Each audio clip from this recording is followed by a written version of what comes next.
Bom dia a todos, bom dia a todas, sejam todos muito bem-vindos e bem-vindas a mais um ICL Mercado Investimentos. Uma pequena falha técnica no começo, mas faz parte aí, porque estamos na quarta-feira, dia de inflação, gente. A gente teve uma aceleração, mas a gente vai explicar para vocês da onde que veio essa aceleração. Vamos explicar também aquele impacto que você pode ver toda vez que a gente falar de inflação aqui, se aumentou a feira que você faz, o açougue, o supermercado. Então a gente vai explicar tudo isso. A gente também vai falar da aprovação do Galípolo pelo Senado, depois da sabatina que durou horas aí. Vamos falar então os principais pontos que a gente tem, que a gente teve aí de novidade no dia de ontem. Vamos falar também sobre FGTS, um assunto polêmico. Está sendo discutido aí o fim do saque aniversário. A gente vai explicar para vocês por que isso pode ser bom para você, sim. Então a gente vai explicar tintim por tintim toda essa polêmica. Mas antes de tudo isso, né, a gente vai dar aqui, se eu não me engano, a gente falou bom dia para as redes hoje ou não? Não falamos bom dia para as redes, então perdão aí pela minha gafe, foi atrapalhado pela falha técnica, então queria também dar bom dia aí para o pessoal aí da TV UFMA, que vê a gente em São Luís do Maranhão, também vê a gente da Pop TV aí de Porto Alegre Sobradinho. Então, depois desses pequenos problemas de começo, a gente está aqui com o Presley aqui para falar aí também de economia no dia de hoje, né, Presley? Bom dia. Bom dia para toda a nossa audiência, sejam muito bem-vindos ao Mercado Investimentos. A gente vai estar conversando hoje sobre várias coisas, como o André comentou, tem muita coisa para a gente discutir aqui, tem sabatina, o que a gente pode esperar do Galípolo, tem o FGTS, vai acabar o saque do aniversário do FGTS, vai continuar, a gente vai estar descontando aqui um pouco e também a gente vai falar das bolsas asiáticas, não é, André? Vamos falar sim das bolsas asiáticas, mas antes de tudo isso a gente pode passar para a agenda do dia, né? Porque tem muita coisa aí, saiu muito dado, principalmente no Brasil hoje, né? Então o mercado bem interessado aí no IPCA. A gente teve aí que antes da abertura de mercado, a PepsiCo divulgou também o balanço corporativo nos Estados Unidos. Às 5 horas da manhã a FIP já lançou o IPC, que é o índice de inflação da FIP, mais para o primeiro quadricemana aí desse mês aí de outubro. A gente tem que na Suíça, às 5h30 da manhã, uma fala importante de Frank Elderson, que participando de um fórum aí econômico, ele é um membro do BCE, então ele falou nesse fórum econômico aí sobre política monetária do Banco Central Europeu.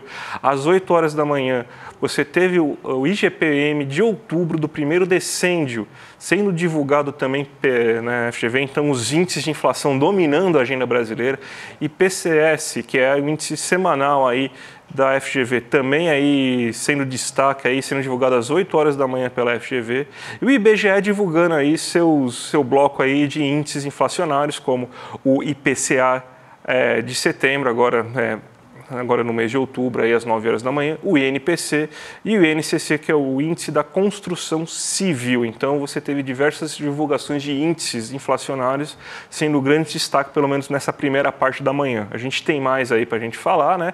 Que a gente tem que o presidente de Atlanta, do Fed de Atlanta, o Rafael Bostic, está discursando também em evento fechado, Associação de Construtores de Casas da Grande Atlanta, e a gente está com uma preocupação bem grande, a gente vai falar na abertura de mercados também, o que está acontecendo, porque você tem essa aversão maior aí pelo risco por causa de novas indefinições sobre o futuro da taxa de juros nos Estados Unidos. O presidente do Fed de Dallas, a Lori Logan, falando também em evento promovido pela Shell dos Estados Unidos, também vai falar de política monetária, então muito no radar aí presidentes do Fed. A gente tem, por exemplo, 11h30, presidente do Fed de Chicago, o Austin Goodberg, falando aí no simpósio de pagamento de Chicago, o presidente do Fed de Richmond, né, o Tom Barkin, também discutindo aí questões aí de política monetária também em simpósio. Então você vê que essa segunda parte do dia aí muito voltada para falas de dirigentes e presidentes do Fed nos Estados Unidos.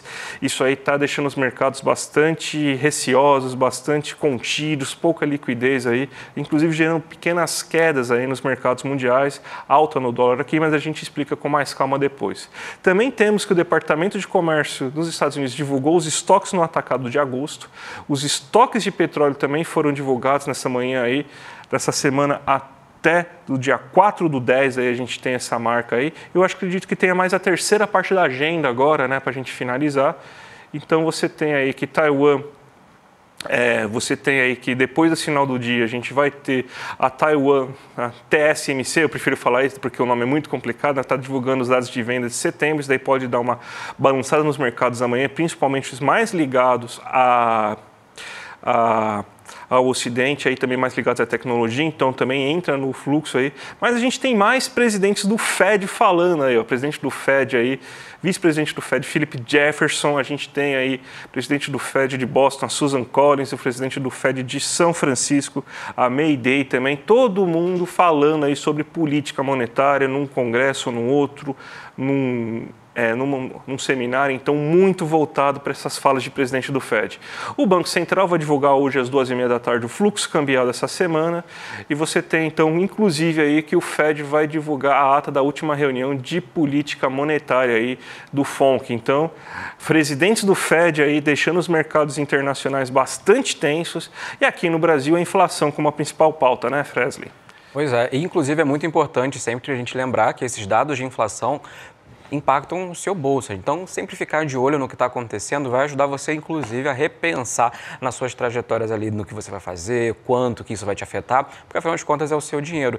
Mas, como o André também comentou, está rolando muito bafafá ali no cenário internacional, muito presidente falando, de Fed também falando, mas na Ásia também as bolsas estão igual jaca caindo. Então, o André vai contar um pouco mais pra gente, né, André? Exatamente. Tem um viuvaço aí que a gente colocou aqui, porque estava todo mundo muito animado, todo mundo muito feliz com os anúncios aí sobre o pacotaço aí que a China ia promover para aumentar os estímulos aí para tentar chegar em 5%. E as expectativas foram frustradas aí porque o mercado viu que esse pacotaço não serão tantas medidas assim tão incisivas, veio abaixo do esperado quando deram a divulgação detalhamento desse pacotaço. E você teve que ontem o Hang Seng, lá, a bolsa de Hong Kong, já teve uma queda expressiva, quase 10% de queda, justamente porque você teve toda essa euforia da última semana sendo computada somente no Hang Seng, e aí veio a queda. Aí a gente teve que ontem o Xangai Composto, que passou a semana inteira fechado por causa de feriados na Ásia, conseguiu pegar uma certa animação ainda, uma rabeira da animação, então alguma coisa que ficou aí daquele otimismo lá, daquele otimismo acumulado naquela última semana, mas hoje já foi tudo para o saco. Hoje a gente já tem aqui, vamos colocar até na tela para vocês aqui o Xangai Composto, que você teve aí essa alta expressiva aí nessas últimas semanas, você teve essa reta, esse platô que a gente está vendo é justamente o feriado longo que teve lá, aí você teve mais uma pontinha subindo aí nessa última semana, mas a gente já vê que ela está fazendo o V, então perdeu todos os ganhos que você teve ontem com uma queda de 6,85% em um único dia. Os mercados chineses da China continental ou Hong Kong estão bem decepcionados com o pacotaço aí e você tem essa queda aí que foi bem considerável nesses mercados. Mas a gente tem os mercados mais voltados também para o Ocidente, principalmente o COPSE, né? E você está tendo, então, essa mesma aflição que a gente está vendo nos mercados ocidentais aí, com todo mundo receoso, esperando falas de presidentes do Fed, ata do FONC saindo hoje para saber o que você vai fazer, o que pode esperar, qual sinalização, vai cair 0,25%, vai cair 0,5%. Então, a Ásia seguindo muito aí esses temores, né? Esse mercado bem receoso que a gente vê aqui no Ocidente, né, Presley? Exatamente. E sempre que há esse momento assim de incerteza, geralmente a galera tende a economizar mais, né? Principalmente quem tem muito investimento, muito dinheiro. Então é um período ali que a gente precisa sempre ficar antenado para saber o que pode esperar da economia como um todo. Inclusive, a gente vai comentar também sobre a questão do IPCA que saiu hoje, quentinho, tal qual o pão francês de manhã, né? Exato, subiu 0,44% o IPCA em setembro. O vilão do dia, a energia elétrica. E, na verdade, o vilão do dia, da semana, do mês, do ano, as questões climáticas. É isso que está afetando nossa inflação e a gente não tem poderes mágicos aqui da Selic, não vai conseguir fazer chover, não vai... Quem diria que queimar para plantar boi ia dar esse tipo de resultado, né? Quem diria? E olha só, bem colocado por você aqui, que a gente vê aqui quais são os principais problemas que a gente está tendo aqui na inflação nesse momento. Ó. Você vê que justamente carne está subindo bastante, carne que é justamente uma das muito produzido numa das regiões mais afetadas, que é o Cerrado brasileiro. A gente tem que leite que sai também de gado. também aumentando, quem diria, né? Quem diria que está aumentando bastante. Óleo de soja, porque também é feito lá naquela região de grande estiagem. Frutas, a gente está vendo aí que é muito produzida as frutas na região do norte de São Paulo, do sul de Minas Gerais. E essas frutas aí também estão sofrendo bastante aí com esse período. A gente vê o etanol vem da cana-de-açúcar subindo, né? Porque quem será que queimar todo o interior de São Paulo, toda a produção açucareira aqui, não ia dar problema? Sim, deu problema em relação a isso. E a estiagem, a energia elétrica foi um grande problema, justamente porque a gente está numa seca muito braba. A gente tem que a nossa energia elétrica é produzida a partir de hidrelétrica. Quando não consegue fazer isso, a gente liga o sistema energético, a gente ligou o sistema energético /2, né, bandeira vermelha nível 2, que é a ligação quase que total do sistema de termoelétricas no norte e nordeste do Brasil. E com isso, o custo de energia fica muito mais caro, além de poluir muito mais o ambiente, ser uma produção de energia muito mais suja. Isso aí eleva consideravelmente o preço da energia. Mas a gente vê que os alimentos eles tiveram um bom comportamento aí, né? Principalmente aqueles hortifruti granjeiros que são produzidos perto dos grandes centros. 1,42% de queda de feijão, a batata 6,56%, o tomate 6,58% de queda, cebola 16,95%, a cenoura 10%, hortaliças 2,18%, aves e ovos 0,27%, até a gasolina deu uma pequena queda, 0,12%. Então, que a gente vê o quê? O que está gerando inflação aqui no Brasil? Questões climáticas, né? Exatamente. E como a gente pode observar aqui no gráfico, eu acho que vai ser a temporada da gente fazer sopa de cebola, né? Porque com a cebola, mais a cenoura e também o frango ali, colocar um frango no meio e fazer uma sopa, acho que vai ser a saída.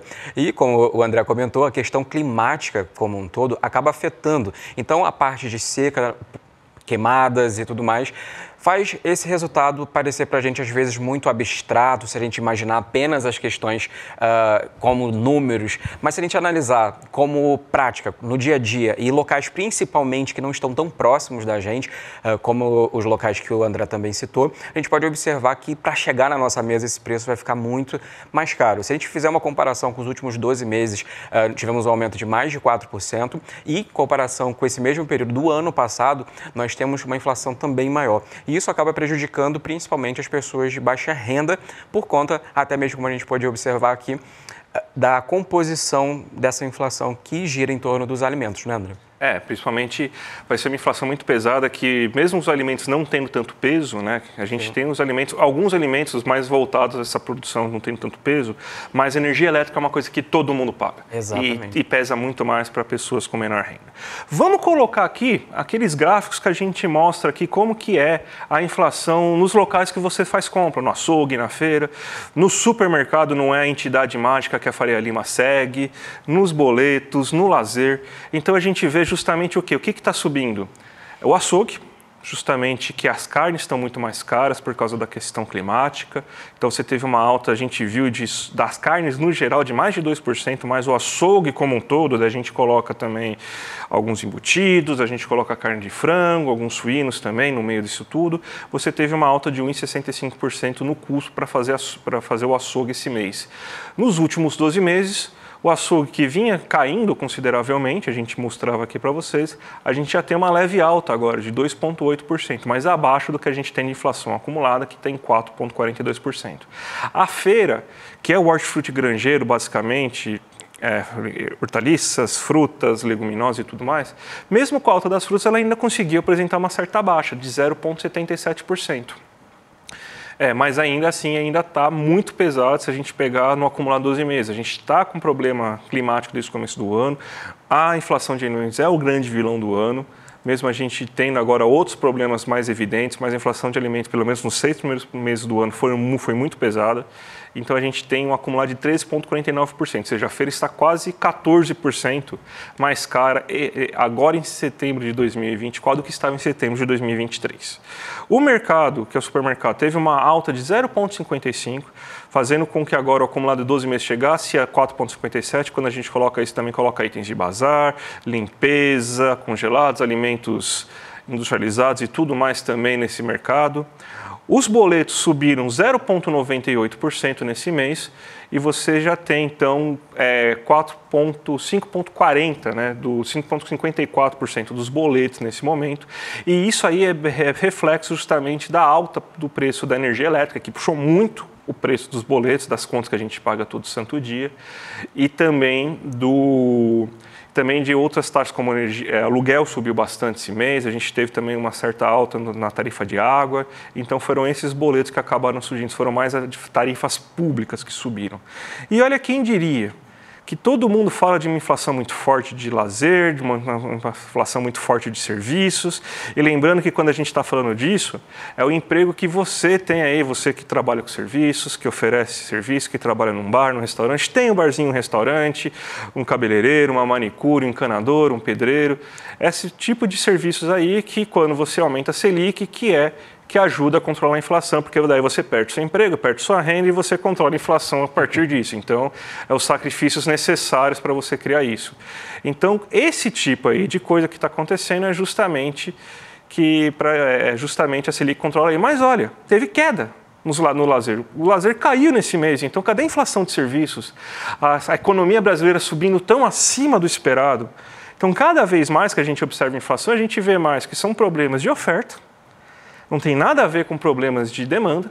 Aliás, a demanda muito reprimida ainda não está tendo elevação. E mesmo quando teve elevação, a gente falou para vocês, existem certas inflações que são inflações que refletem uma melhora na vida das pessoas. Então, existem inflações a serem combatidas e inflações, que eu adorei a frase do Diego, o economista que falou, eu vou repetir sempre ela agora, toda vez. A inflação é um certo preço a se pagar para o desenvolvimento de um país. Então, não é toda inflação, óbvio, mas uma inflação de serviço e demanda um pouco mais acelerada, a gente aceita. E nesse caso, nem isso está tendo, então a taxa Selic só vai depreciar o que já está depreciado, né, Presley? Sim, é uma dor do crescimento, né? De fato, a gente acaba passando por esse processo de crescimento. E quando a gente está falando desse aumento da taxa de juros, é meio que o Banco Central tentando diminuir a inflação na base da paulada. Só que esquecem de falar que é na nossa cabeça e não, de fato, na inflação. Até porque, se a gente, como o André comentou, nós temos ali inflação de demanda, que é quando nós, sociedade como um todo, queremos comprar mais. No caso da energia elétrica, para usar como exemplo, nós não estamos consumindo mais energia elétrica de uma forma prática para poder aumentar esse tanto. Mas o problema é onde? O problema é na linha da oferta. Por quê? Óbvio, produzir energia está ficando mais caro agora por conta das questões climáticas, secas e tudo mais. Então eu te pergunto, é a mesma coisa que você tomar um remédio para dor de cabeça, para um ferimento no joelho. Será que vai adiantar? Então a gente precisa pensar um pouco nisso e, inclusive, é essa deixa que a gente vai ter agora para falar do que aconteceu ontem com a sabatina com o novo presidente do Banco Central. Presidente, a partir de janeiro de 2020. A partir de janeiro, eu estou adiantado, desculpa. Sim. Mas agora aprovado, só está esperando lá no cargo lá, né? Então, mas a sabatina foi muito focada, principalmente nessa questão de independência do Banco Central, foi muito focada na impossível interferência de Lula na questão de definição de taxa Selic. Ele falou, se precisar subir a inflação, vai subir. Ele falou também muito sobre a questão de bets, falou que a bets é um problema, mas não é papel do Banco Central corrigir, regular esse mercado, então tem que ser via executiva a regulação desse mercado. Também falou um pouco aí do estudo lá, falou que aquele estudo que o Banco Central produziu, que a gente até reproduziu aqui, tem alguns problemas metodológicos, e sim, tem alguns problemas metodológicos, então é preciso de maiores detalhes, ser bem feito aquele estudo, então não dá para você ter tanta visão que parece que o estudo foi mais para falar mal de Bolsa Família do que falar mal das bets no final das contas, né? E a gente mordeu a isca, infelizmente, até que a gente mordeu a isca desse estudo, mas a gente não teve tempo de abrir. Aliás, ninguém abriu isso. Quando todo mundo foi tentar abrir o estudo, que viu que o estudo não... Fechado. Era completamente fechado, não dava para fazer nada. Mas eu acho que uma sabatina que foi bem tranquila, né? Não falou muita coisa, nada além do esperado. Sim, estava dentro do esperado, né? Acredito que as perguntas e até a própria questão dos problemas que ele talvez enfrentaria na gestão dele, porque afinal de contas ele fica agora durante os próximos 4 anos, pegando tanto o governo Lula quanto o próximo que virá. E as perguntas basicamente giravam em torno dessa questão da intervenção, porque o Banco Central, por definição, ele é autônomo, ele é independente, né? O que significaria isso? Basicamente, ele não pode atender a necessidades, a desejos políticos. Isso para que ele consiga atingiu o objetivo de fato, que é controlar a inflação. Então ele foi muito perguntado sobre essa questão para saber o tanto que o Lula ia meter o bedelho ali nas decisões, porque esse é o maior embate. Inclusive o próprio Campos Neto e o Lula trocavam farpas direto, justamente pela situação da taxa de juros. Um falava que tem que abaixar, outro falava que tem que aumentar, e aí você via aquela bagunça danada, ninguém sabia entender o que estava acontecendo direito, por causa da inflação principalmente, e talvez agora ele vai ter mais um tipo de desafio por conta da ancoragem da inflação, que para as projeções indicam tanto para 2024 quanto para 2025, a inflação vai sair, vai estar um pouquinho ali acima da meta. E ele que já sinalizou que talvez poderia aumentar ou talvez ia fazer uma moderação ali na taxa de juros, vai ter esse desafio pela frente, que é controlar a inflação com uma taxa de juros que não asfixia a economia. Porque uma taxa de juros alta fica mais caro para você comprar casa, para você comprar carro, para a empresa investir e ajuda, obviamente, as pessoas que têm mais investimentos atrelados à Selic.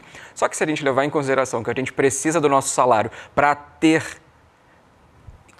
o ganha-pão para conseguir investir na Selic, se a gente não tiver trabalho, se a gente não tiver economia, atividade econômica girando, não vai adiantar de coisa nenhuma, né, não, André? Exatamente. Ele até focou muito, só para a gente dar uma finalizada rapidinho aqui, na questão aqui, tipo, dos 3%, que ele até falou que é bem real a taxa de 3% a meta, né? Mas falou, mas não foi eu que tracei. Eu já peguei isso pronto, tá? Eu sei que eu acho um pouco irreal, mas eu já peguei isso pronto. Vamos ver o que a gente pode fazer com isso. E, Presley, já entrando nessa coisa aí de questão de investimentos e tudo mais, eu acho que é bem interessante a gente falar sobre essa nova lei que está sendo proposta aí pelo governo do FGTS, que estão querendo acabar com o saque aniversário do FGTS, né? E você usar a multa do FGTS como garantia de consignado. Eu acho que a parte mais importante que a gente tem para discutir é a questão do saque aniversário, que muita gente vê como algo positivo, tanto para a economia como um todo, porque fala que aquece a economia, que ajuda também, dar o dinheiro na mão do trabalhador para ele fazer o que ele quiser, mas a gente não é bem assim que funciona, que a banda está tocando, né? Exatamente. Por definição, a gente precisa lembrar que o FGTS é o Fundo de Garantia, né, de Tempo de Serviço, que ele funciona para quê? Para dar aquela assistência quando a situação aperta para o trabalhador.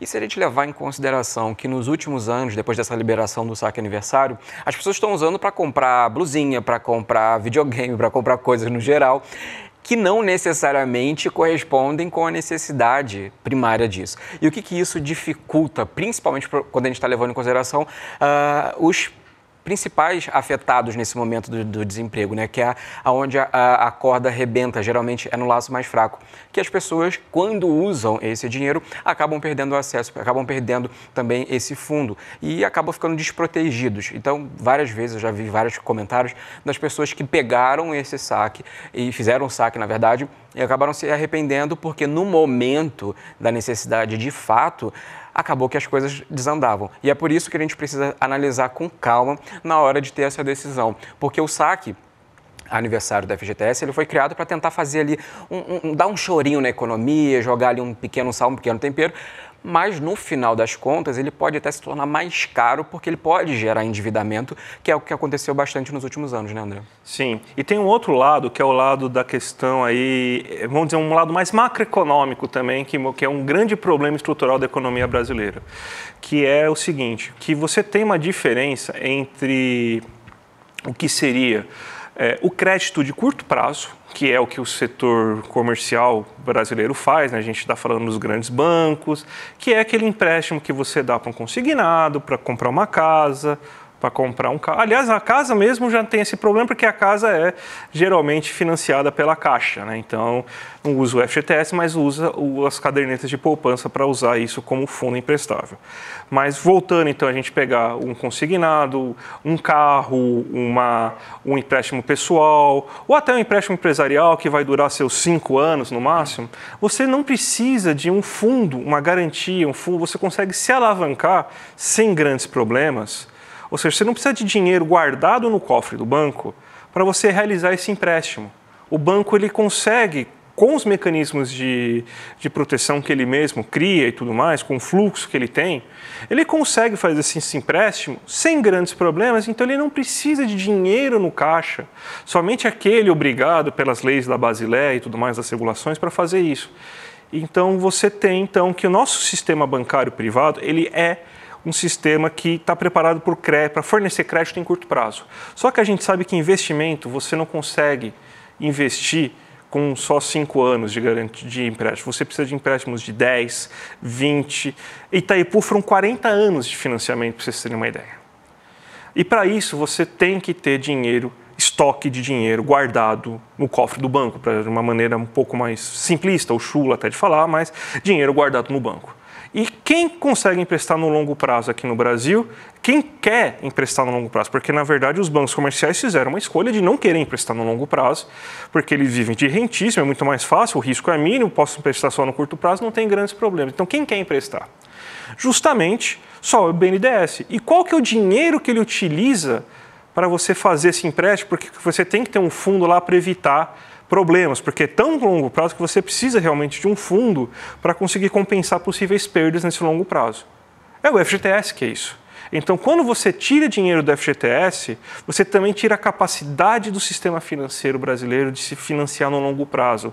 Você tira a capacidade de investimento do Brasil, a capacidade de fazer obras grandes, de fazer estradas que sejam financiadas em longo prazo, fazer usinas hidrelétricas, usinas solares e tudo mais. Então, esse aí é o grande problema, Presley. Sim, além disso também, existem várias instituições financeiras que acabam se beneficiando, ou seja, a gente está jogando dinheiro do trabalhador na mão de instituições financeiras que aproveitam esses ganchos de adiantamento, de falar para você ir lá e fazer com eles, coisas que você consegue fazer de forma sozinha, de forma autônoma, e acabam tirando, obviamente, o deles ali. Então, aquela questão que seria um saque para você, no momento de necessidade, numa emergência, você ser socorrido, acaba que aquilo vira dinheiro, lucro na mão do grande sistema financeiro que não perde uma oportunidade de pegar um pouco ali do nosso precioso dinheirinho. E lembrando, por mais que seja muito polêmica essa questão, porque tem muito esse discurso de que as pessoas precisam fazer o que elas quiserem com o dinheiro delas, só que no final das contas, a gente, será que tem essa base para entender mais ou menos como que funciona, por que esse dinheiro existe? Então vale a pena também refletir sobre a finalidade disso, até pelo momento em que a gente também precisa pensar em seguridade social. Presley, vamos parando por aí, mas sem antes esquecer de falar da live que vai acontecer nesse domingo aí, o Guia da Liberdade Financeira, mais uma aula do nosso querido Eduardo Moreira aí. Vai ser uma aula que vai dar o passo a passo para as melhores estratégias para você cuidar do seu dinheiro. Aí, por exemplo, você vai saber aí que a poupança não é o melhor investimento e ele vai ensinar passo a passo para você não ser enganado mais por ninguém. A gente não promete para vocês nunca, a gente tem um compromisso aqui, até porque eu também faço parte do Investidor Mestre, né? E muito dessa aula vai ser parte aí também do que a gente faz aí no dia a dia dentro do Investidor Mestre. Aqui a gente não promete para vocês nunca que vocês vão ficar ricos. Quem promete isso é coach picareta que toma cadeirada na cabeça. A gente não faz isso. A gente só promete para vocês o seguinte, que a gente vai ensinar tudo para vocês nunca mais serem enganados por ninguém, seja o banco, seja o coach, seja quem for. Então, gente, domingo às 8 horas da noite, dia 13, essa super live é para vocês. Então, clica aqui no link que está aqui embaixo, iclmercado.com.br e se inscreve aí para tocar o sininho às 8 horas da noite aí no YouTube, porque vai ser imperdível. Não tem como perder essa live, tá bom, gente? Eu vou chamar agora aí nossos vizinhos aí do Rolê ICL, que quem está hoje, Robertinha Garcia, William De Luca tá fora aí do ICL hoje, né? Não está fora do ICL para sempre, só hoje que ele não veio aqui para o ICL, então vai ser a Robertinha Garcia com o Guga Noblar. E a gente volta amanhã, 11 horas da manhã, para falar tudo aí que aconteceu, repercussões do dia de amanhã e tudo mais aí que pode acontecer até o final dessa semana, tá certo, gente? Um grande abraço e até a próxima. Um abraço e até amanhã. Como é que você vai alcançar a sua liberdade financeira? Não vai ser conquistando milhões, porque isso ninguém vai conquistar. Infelizmente essa é a verdade, apesar da internet estar cheia de golpes querendo te falar o contrário. Mas você atinge a liberdade financeira sabendo planejar a sua aposentadoria. Você atinge a sua liberdade financeira conseguindo estar amanhã sempre melhor do que você estava hoje e construindo um patrimônio. Você atinge a sua liberdade financeira saindo de uma situação de endividado para uma situação de não endividado. E tudo isso dá para fazer se tiver conhecimento e se tiver um plano de ação, um passo a passo, um guia. Eu preparei uma aula chamada o Guia da Liberdade Financeira. Uma aula que todo brasileiro e brasileira deveria ter. você deveria assistir com a família inteira junto. Essa aula incrível vai acontecer domingo, 13 de outubro, às 8 horas da noite. E para participar é muito simples e é de graça.